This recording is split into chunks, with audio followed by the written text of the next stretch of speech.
the problem we have in the Near East transcends the worldliness of political nationalistic issues, or even the religious dimension that it seems to have.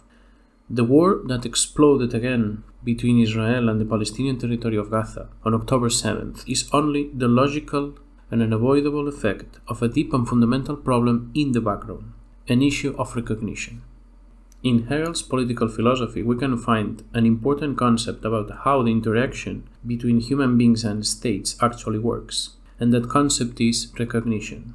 Following Hegel's conception, we can assume that, due to the fact that the ultimate end of the state is to be recognized by others for its independence and sovereignty, then that recognition means the essential way of political and human existence, and therefore the end which every state tends to.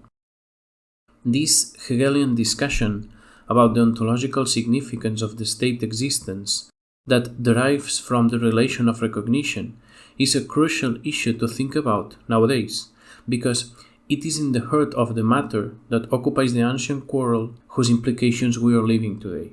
The incidents that are happening today in the Gaza Strip are the obvious consequence of the conflict opened and fed by the international community after the Second World War in 1945. And furthermore, the problem is not only the fact that the international community has created the conflict following the particular interests far away from any human rights.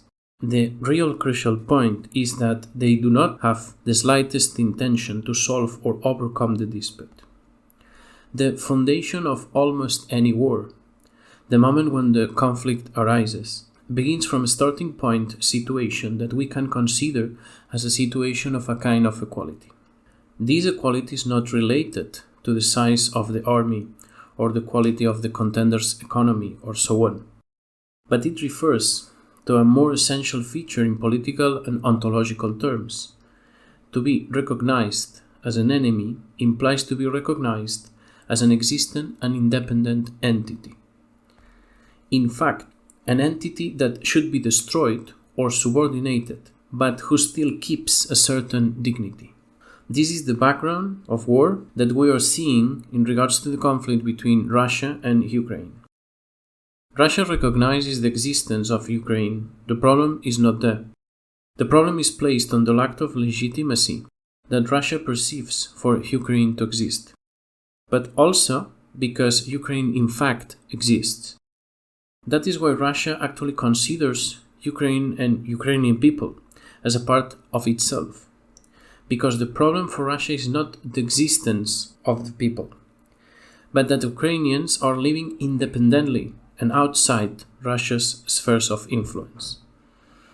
The quarrel between Israel and Palestine is somewhat different to most of the wars that we have seen in the last years, because the foundation of that war is moderately different too. Since its mother origin, the very conflict was created by the international community. Firstly, due to the signature of the Sykes-Picot Pact between France and the United Kingdom in 1916, and later with the division of the territory of Palestine by the United Nations resolution adopted in 1947. In both cases, the main problem was the same: the lack of recognition of the people who lived in that land and the over-recognition of the people who wanted to live there and replace the original population. With the arbitration of the international community countries, the land where Palestinian people lived was divided, and the 55% of it was ceded to the new state of Israel, a state that never existed before, at least in the recent past, in that region. That decision, led by the United Nations, provoked the exodus of thousands of Arabian people that never recovered their properties nor land, and that implied a precedent for the colonial process established by the State of Israel that unleashed a kind of soft ethnic cleansing that still reaches to this day. Therefore, the State of Israel was built up, first on the undermining of the ontological foundation of Palestinian people existence, led by the diplomacy of the United Nations and the USA, and on the other hand, on the use of force and violence that Israel has always used against Palestinian people, and whose methods we do not hesitate to denounce when they are used by other hostile nations. In my point of view, the core of the problem lies in the kind of recognition linked to some particular state's interests and spheres of influence that work to justify words, policies, and actions, even though these words, policies, and actions are against the international public law or human rights. This lack of recognition suffered by Palestinians during decades is the main factor to understand any lack of serious denunciation of Israel's actions in Gaza.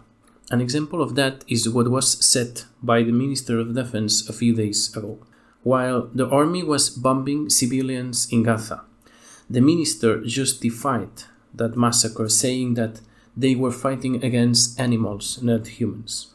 This is one of the most significant messages that can be sent to any population, because it represents the absolute lack of recognition of their existence and humanity.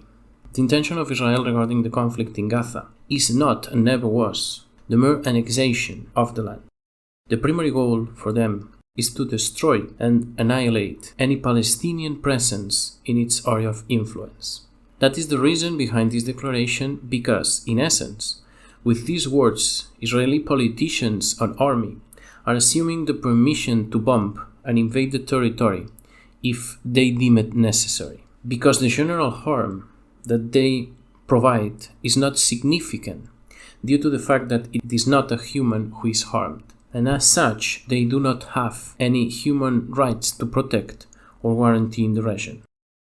After all, and despite some international complaints against Israel's hostile actions in Gaza actually exists, we are used to listen to the international condemnation to any Hamas aggressions in this conflict, but we are not hearing any condemnation on Israel's actions on Palestinian population in the same intensity.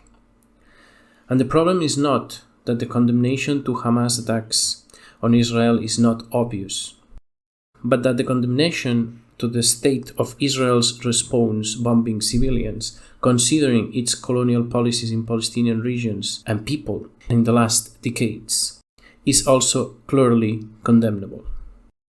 And the difference in the international approach to that lies, yet again, in the fact that Palestine and Israel start from an unequal recognition status and thus an unequal status of existence.